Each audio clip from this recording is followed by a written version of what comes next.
Would the justice think it's a jest? A jest is like a joke, okay? Good sir, the justice has no more sympathy with a jest than a dead corpse. Dead corpse. You know what corpse means? Dead body. A corpse is a dead body. Okay, corpse.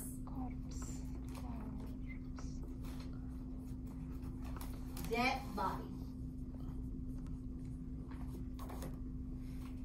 Okay, so corpse is a dead body. All right, so where were you? See. Okay, perplex. That's a good word too. This word perplex, the word perplex means confused. Confused. He looks perplexed. He looks confused. Okay, that's what it means. Perplex means confused. All right. So, very well, I will turn my back and see nothing, but go quickly, right? So he let them go. So Miles said to the prince, come, my liege, we are free to go. At that band of thieves shall not set hands on you again, I swear it. So Miles really believes he's the prince. And he's saying that, oh, those thieves, that's the father and Hugo. Hugo was his friend, Tom's friend, right? So at this point, the prince is very tired. Rarely means tired, right?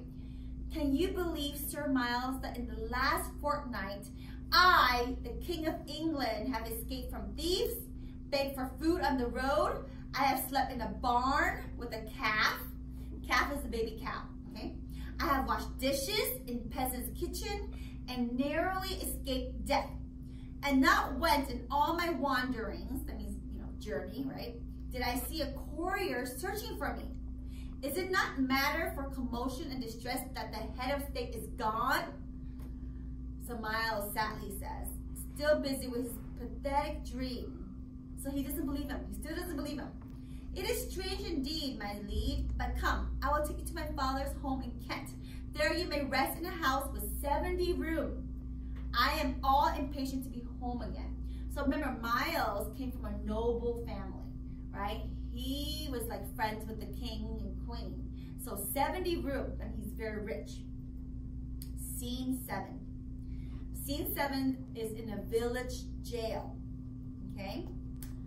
2 prisoners in chains. All right, let me see here. But I tell you, I am Miles Hendon. My brother, Sir Hugh, has stolen my bride and my estate. Next page. The jailer says, be silent. Sir Hugh will see that you pay well for claiming to be his dead brother, for assaulting him in his own house. Miles, all right. Oh, my dear Edith, now wife to my brother, Hugh against her will, and my poor father dead. At least you have your life, sir. I am to be hanged for killing a deer in the king's park. So this prisoner, remember they're in the jail, right? This prisoner is getting hanged. They're gonna hang him, with a rope around him. He will die because he killed a deer. Back then it's very, very strict. The second prisoner says, and I must hang for stealing a yard of cloth to dress my children. So he's gonna die because he stole some cloth. You know what cloth is? It's like fabric to make clothes. Make a shirt, make a dress, okay? So he stole a yard. This is 1 yard, by the way. This is 1 yard. For stealing 1 yard, he needs to die, okay?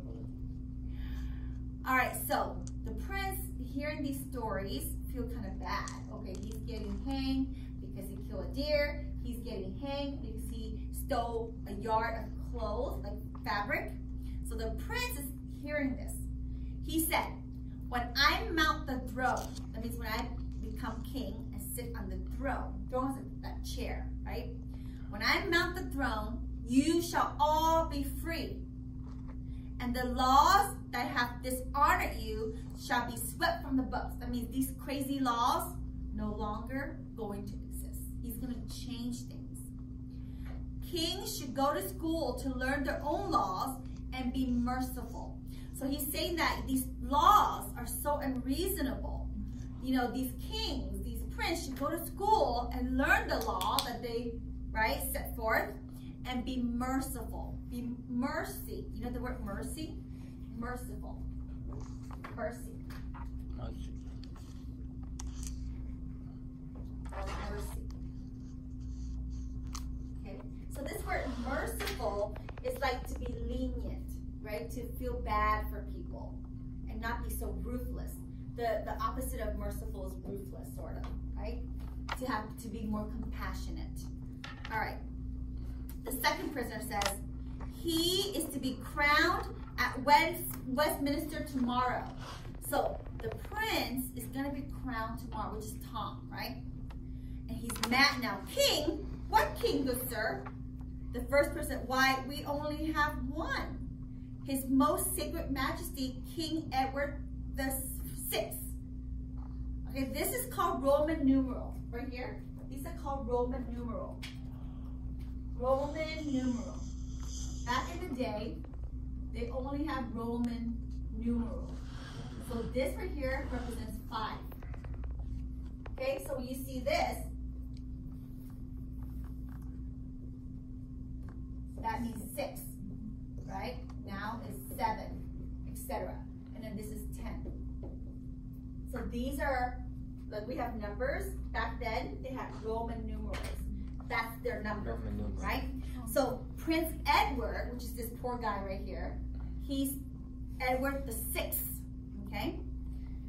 The second prisoner says, whether he be mad or not, his praises are on all men's lips. He has saved many innocent lives and plans to destroy the cruelest laws that oppress people. These laws are cruel, right? Cruel means very hard, you know, very unfair. Oppress people means to press them down, right? So if you're poor, you stay poor. So oppress people. So the prince now realizes, wow, these laws are terrible. He says, how can this be? Surely it is not that little beggar boy. So he's saying that, oh my gosh, Tom is going to be king, right? Because they switch places. Okay, next page. Seize the imposter, okay? Imposter means fake, right? They think that he's Tom, but he's trying to be the prince. So Hugh says, seize that imposter, that fake. Hugh, this has gone far enough. So Miles, his friend, saying, hey, this is going too far. He thinks he's pretending to be the prince, right? Stop now, stop, like we're gonna die, right? So Hugh says, you will sit in the public stocks and the boy will join you if he were not so young. See to a jailer, and after 2 hours you may release them. Meanwhile, I ride to London for the coronation. This word coronation is when the prince becomes king. The crowning, right? When he wears that crown. That's the word coronation. It's a noun. So the whole, like, you know, the prince becoming the king and all the people cheer. It's a celebration. Exactly. Coronation is a celebration when the prince becomes the king. And the prince says, coronation? There can be no coronation without me. Okay, scene 8. Almost done, guys. Almost done. Okay, scene 8.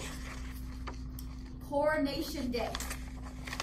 Outside gates of Westminster Abbey. Throne is center. A bench is near it. So this is at the palace. Lords and ladies crowd Abbey. Outside gates, guards drive back, cheering villagers, among them Miles. Okay? Miles said, oh no, I've lost him. Poor little chap. He has been swallowed up in the crowd, so he lost the prince. Right? So let's see. So next page, page 51. I forbid you to set the crown of England upon that head. I am the king. Hereford says, seize the vagabond. Okay. Vagabond is somebody who's homeless. Yeah, who's homeless. They travel from place to place. Okay, because remember, the prince is dressed in these very, very dirty clothes, and so they think he's a vagabond, a homeless person, okay? And Tom says, I forbid it. He is the king. And he kneels before the prince. So at least Tom is a good person, right? He could totally lie, right? Oh, my lord, the king, let poor Tom Canty be the first to say, Put on your crown and enter into your own right again. Her fur is like, they look at each other, right? This is strange indeed. By your favor, sir, I wish to ask certain questions of this lad. I will answer truly whatever you ask, my lord. But if you have been well trained, you may answer my questions as well as our lord the king. I need definite proof. He thinks for a moment. Ah, where lies the Great Seal of England?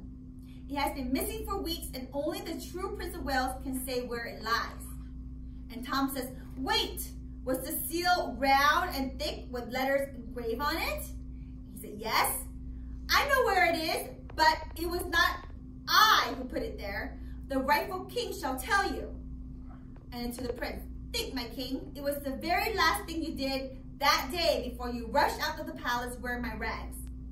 And the prince paused. I recall how we exchanged clothes, but have no recollection of hiding the great seal. Then Tom says, remember when you saw the bruise on my hand, you ran to the door? But first you hid this thing you call the seal. Page 52. Ah, I remember.